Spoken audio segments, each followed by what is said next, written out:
As we've discussed before here on the podcast, my process is to go through everything the day before salaries are out, and try to decide how I want to rank people before I see the salaries, because I don't want to have salaries dictate where I go. I will alter things based on salaries where they are once I see the salaries, but I want to know with a fresh mind, who do I think is the top pitcher for that day's slate? So yesterday, I was doing my process and going through my research for today, and I was like, wow, I think Alek Manoah might be my top guy for tonight. Then I pull up the player pool for Wednesday and see that Manoah is the highest salaried pitcher above Walker Buehler, above Sean Manaea, above Pablo Lopez, and it was surprising, but I kind of don't think it's wrong. We're going to go through today why Manoah is as high salaried as he is, why I think it's still okay, and how I'm handling him and others for tonight's slate. Welcome on into the solo shot. That's right here on the FanDuel Podcast Network and numberFire.com. My name is Jim Sonis. I am a senior writer and analyst for numberFire.com, here to break down Wednesday's 8-game main slate with lock set for 7:05 for tonight. There are a couple weather notes here. The first one is a wind note in Baltimore for the Twins and the Orioles. Winds there out to left at 11 miles per hour. I'd upgrade hitters there a tiny little bit. There is also a chance of rain late in Buffalo. That is the Manoah game. That's for the Blue Jays and the Marlins. It doesn't look like it'll roll in till around the end of the game, but I would check back later to make sure the timeline has not changed, because that could dampen the enthusiasm, quite literally, around Manoah for tonight. But for right now, I think we're good to go. Before we dive into the slate, do you want to do a quick note on the stats I reference on the show? I had previously been referencing barrel rate allowed for pitchers. Going forward, I'm going to be referring to their hard hit rate allowed and their fly ball rate allowed. In looking at numbers so far this year, both hard hit percentage and fly ball rate have had a tighter relationship to ERA than barrel percentage. So that's why I'm making the change here. To clarify which hard hit rate I'm using, this is StatCast's definition of a hard hit ball, which is any ball with an exit velocity of 95 miles per hour or higher. This is different from the hard hit rate you'll find on FanGraphs traditionally. That one did not test as well as the one based on purely exit velocity. So instead of going a barrel rate, I'll be looking at a combination of hard hit rate allowed and fly ball rate for pitchers to get a better idea of who is allowing the components of a barrel as opposed to actual barrels themselves. Hopefully that can lead us down a good path here, but just back testing things, that did work out better. So going forward, you'll hear me referencing hard hit rate and fly ball rate for pitchers. I will still go barrel rate for batters because I think that one still matters, but for pitchers, it'll be mostly focusing on their barrel rate or their fly ball rate allowed and the hard hit rate allowed. If you have questions about that, you can ask me about that on today's stream. That's at 4 p.m. Our Q&A stream on the FanDuel YouTube, Twitch, Facebook, and Twitter pages, taking your questions on pitchers, stacks, one-offs, whatever it may be. Find me there at 4 p.m. Eastern every weekday. We also have a PGA podcast now posted in the numberFire Daily Fantasy Podcast feed, getting you set for this weekend's Memorial Tournament. That is up now. NASCAR podcast will be recorded on Thursday. I'm out Friday. So that'll go up Thursday, 10:30 on YouTube, up on the numberFire Daily Fantasy Podcast feed immediately after that. So make sure you are subscribed to the numberFire Daily Fantasy Podcast feed, or just go there to get the PGA podcast. And while you're there, leave us a rating and review as well. Hey, soccer fans, this season, FanDuel and Captain Morgan are teaming up to give you a one-of-a-kind soccer contest. Introducing Captain Morgan Soccer Pick'em, a weekly fantasy contest that's entirely free to play. The contest is simple. All you have to do is make quick predictions for Saturday's games this soccer season.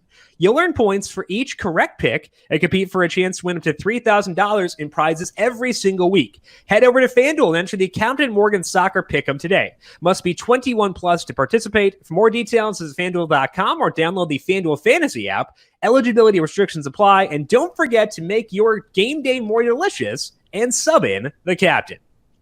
Let's run through the pitching preview for today's slate, which is led, as mentioned, by Alek Manoah at $10,000. He is followed by Walker Buehler at $9,700. Sean Manaea is $85,000, and Pablo Lopez is $8,100, rounding up the top group. And let's talk about Manoah here, because he looked elite in his debut. He didn't go super deep in the game. He went 6 innings, but 88 pitches. And I think he went deep enough there. And based on his track record in AAA, I'm in. he is going to be my number one pitcher for tonight, despite the high salary. And the matchup does help things quite a bit. He's facing the Marlins with an 86 WRC plus against righties. They have a 26% strikeout rate with an 8% walk rate. Those are all pluses for an opposing pitcher. And Manoah looks really good. He had 6 shutout innings. He had 7 strikeouts, 2 walks, 2 hits, which is just a continuation of what he was doing down in AAA. He had a 41% strikeout rate there with a .50 ERA. I'm not sure what the batted ball numbers will look like here from Manoah. We don't have great data on that from the minors, and it takes StatCast data more than one start to stabilize. So not sure where he'll, settle out there. But the strikeouts should be there, and that gives him upside, and that's kind of all we care about. I'm also not worried about the length. He did go just 88 against the Yankees, but he was at 94 in his final AAA start. That should give us enough leash to run with here. So it does mean that I'm buying into the hype by using Manoah as the highest salaried pitcher on the slate after just one start. But when you look at the other pitchers on this slate, there aren't a lot of guys with the ability to post massive strikeout games. Like the number 2 guy in strikeout rate on the slate is Shane McClanahan, and he doesn't go deep into games. So if you're looking for pitchers with raw upside who can post a 60-point game, Manoah's going to be on that pretty short list. So to me, despite the fact there are concerns on buying into a one-start sample for a guy as raw as Manoah, I don't care. I'm going to do it. Make him my number one pitcher for today. I'm hoping the salary will scare some people away. It's not going to scare everyone away. I'm not going to be the only one buying into the hype here, but the hope is that does lower his popularity a bit, because $10,000 for a guy with one start at a high roster rate, a little scary, but I do think that he is worth it for today. Let's talk about some alternatives, though, because I understand if you get the vibe that Manoah will be very popular and you don't want to go there. Totally understandable. It's hard to pin down Walker Buehler and what he's going to do. That's part of the reason why I think that Manoah deserves to be number one for today, is because Buehler, although he is a bigger name, isn't really looking like a high strikeout guy right now. We've been tracking Buehler and his cutter usage all throughout the year. He cut back on it recently, and then his last start out, he went back to the cutter. He still didn't get strikeouts, though. But I think the bigger trend about Buehler's pitch mix is actually about a different fastball, and that's his sinker. And his sinker is a pitch that has been on the rise and continued to be up in his most recent start. It's coming at the expense of either the cutter or the slider. It depends on the night between those two. But the overall trend is that his sinker usage is on the rise. And that does lower my expectations for Buehler, which again is why I'm on Manoah over Buehler for tonight. But I do think that Buehler is at least an option. He's facing the Cardinals, which does help. They have a 90 WRC plus against righties. They have a low walk rate. That means Buehler should be able to pitch well from a real-world perspective. The big question I have is about strikeouts. His strikeout rate is 25% in the starts with the sinker usage on the increase. He had 7 or 8 strikeouts in each of the first 3 starts in the stretch. The 2 low strikeout games for Buehler were in back-to-back games against San Francisco. So the second game, you kind of get it. They had just seen him. The Cardinals haven't seen him yet this year. There's no familiarity here. That could boost Buehler back up.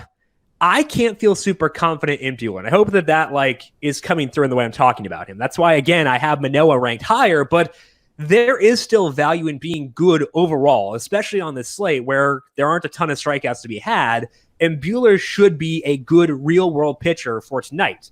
That makes it in play for me even at $9,700. So Walker Buehler, I do think, deserves to be number 2, but I don't think he is in a tier by himself. I think that there is actually competition for that second spot, whereas I don't think Buehler's great competition for Manoah. That is why Manoah, again, deserves to be the salary that he has. The reason I can't put Buehler definitively 2 is because Sean Manaea is also very interesting, because he's had a lot of really tough matchups this year. He's still had good results and good peripherals.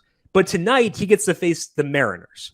That's enough for me to put him on the map, and I honestly would not be surprised if I wind up being higher on Manaea than Buehler here, and I think I will be on Manaea number 2 with Buehler number 3. The Mariners are a plus matchup for a lefty. They have a 90 WRC plus with just a 26% hard hit rate. Their strikeout rate is 28%, which is the second highest on this slate. Manaea seems like he can handle that, because overall this year, Across all his starts, he has a 3.71 skill interactive ERA with a 24% strikeout rate. He also has a low walk rate. That is despite a ton of really rough spots for Sean Manaea.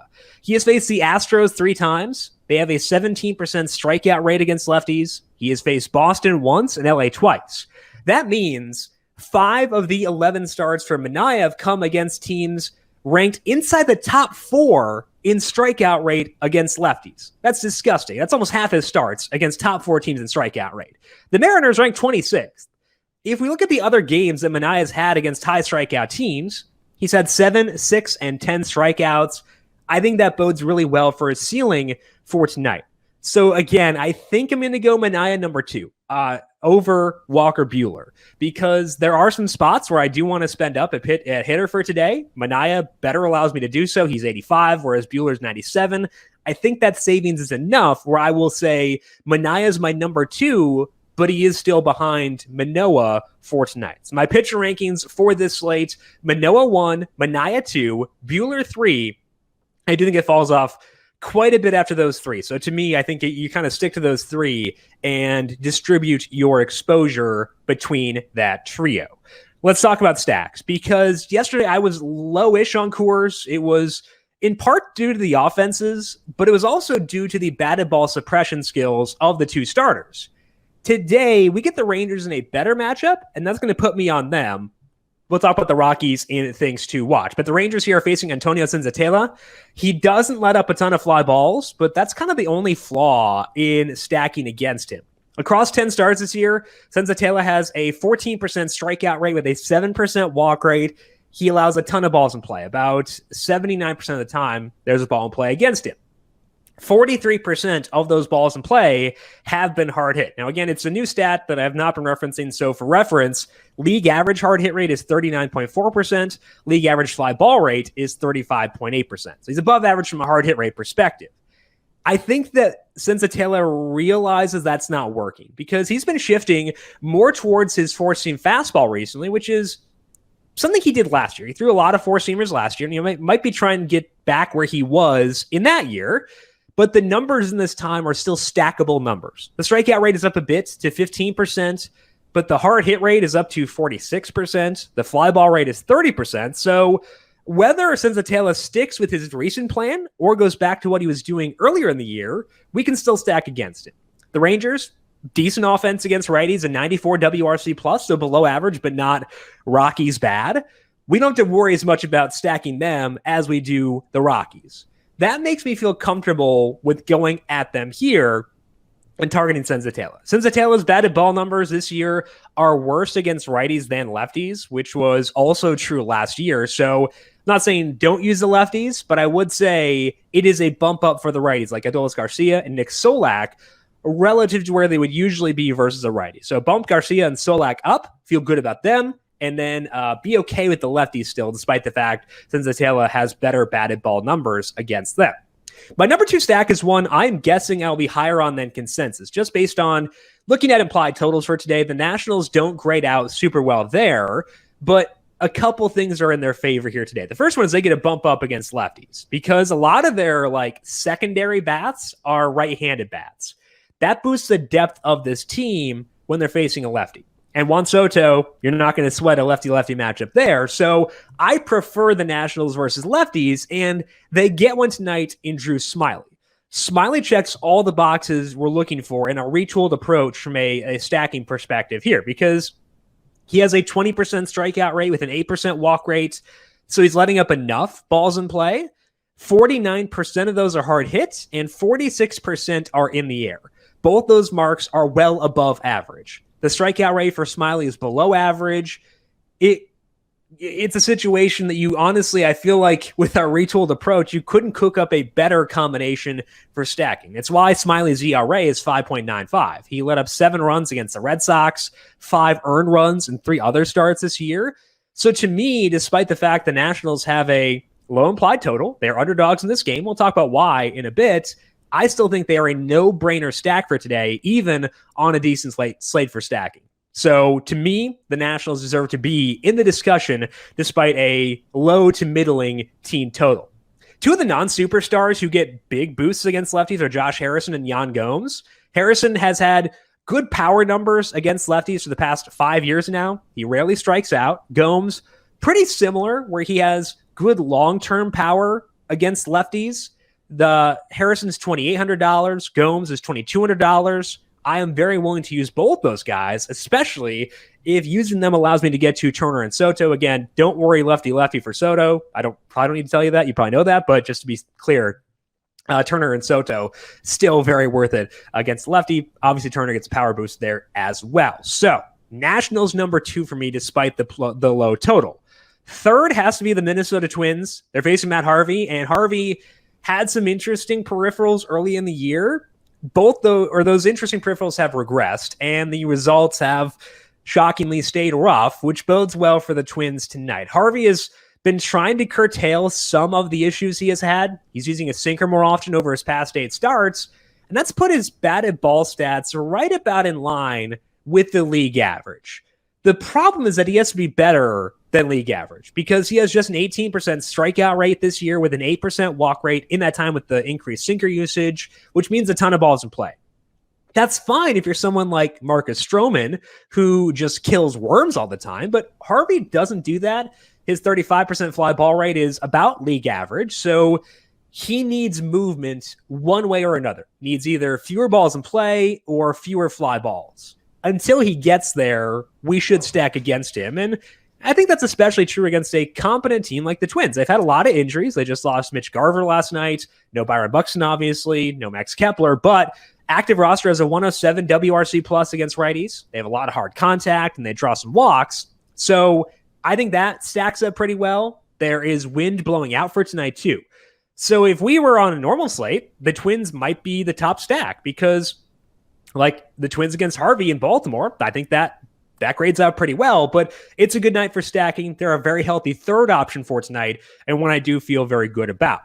Because Harvey is a righty, it means we can go back to the lefties here on the Twins for stacking. Alex Kirilloff, obviously the big benefactor there, but I would also be into Trevor Larnach, assuming he plays. He did come in last night, so I would assume that Larnach would be good to go.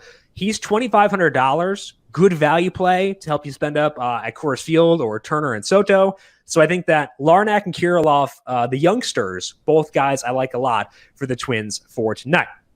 Let's finish up here things to watch, and it's 3 more stacks to consider. One I feel really good about. One I'm wishy-washy on, that's the Rockies facing Jordan Lyles. I would have been more in on this earlier in the year before the Trevor Story injury, before Charlie Blackmon continued what happened last year, and also before Jordan Lyles started to improve. He's been leaning more on a curveball recently.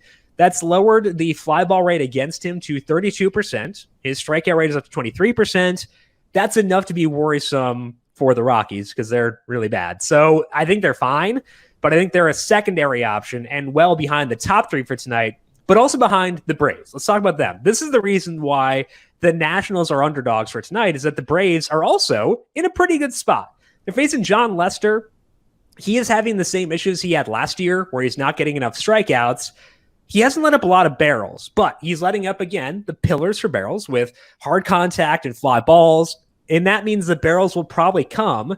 The Braves have also hit for a lot of power against lefties, so I would say Dansby Swanson is a good value option at $2,500. Obviously, Austin Riley, just kind of ride that heater there.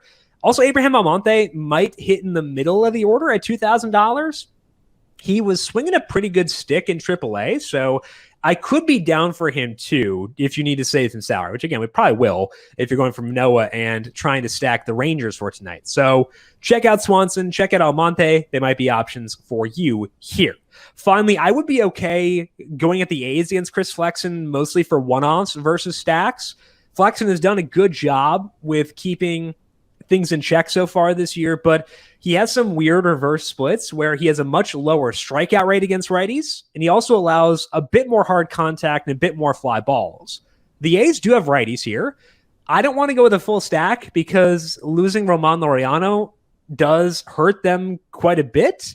So I'm fine looking for them for some one-offs or for some value if you need it, but I think that a full stack might be tough. So The 4 stacks I feel good about are the 3 we discussed, in addition to the Braves. So Twins, Braves, Nationals, and Rangers, and then potentially the Rockies and the A's for some one-offs for tonight. Again, we could talk more about this for today later at 4 p.m. Eastern on the FanDuel YouTube, Twitch, Facebook, and Twitter pages. Make sure you are subscribed there, but also make sure you are subscribed to the numberFire Daily Fantasy Podcast feed, Apple Podcasts, Spotify, Stitcher, Google Podcasts, radio.com, wherever you listen to your podcasts, you can find us there. If you have additional questions for me, I am on Twitter at JimSannes, JimSannes.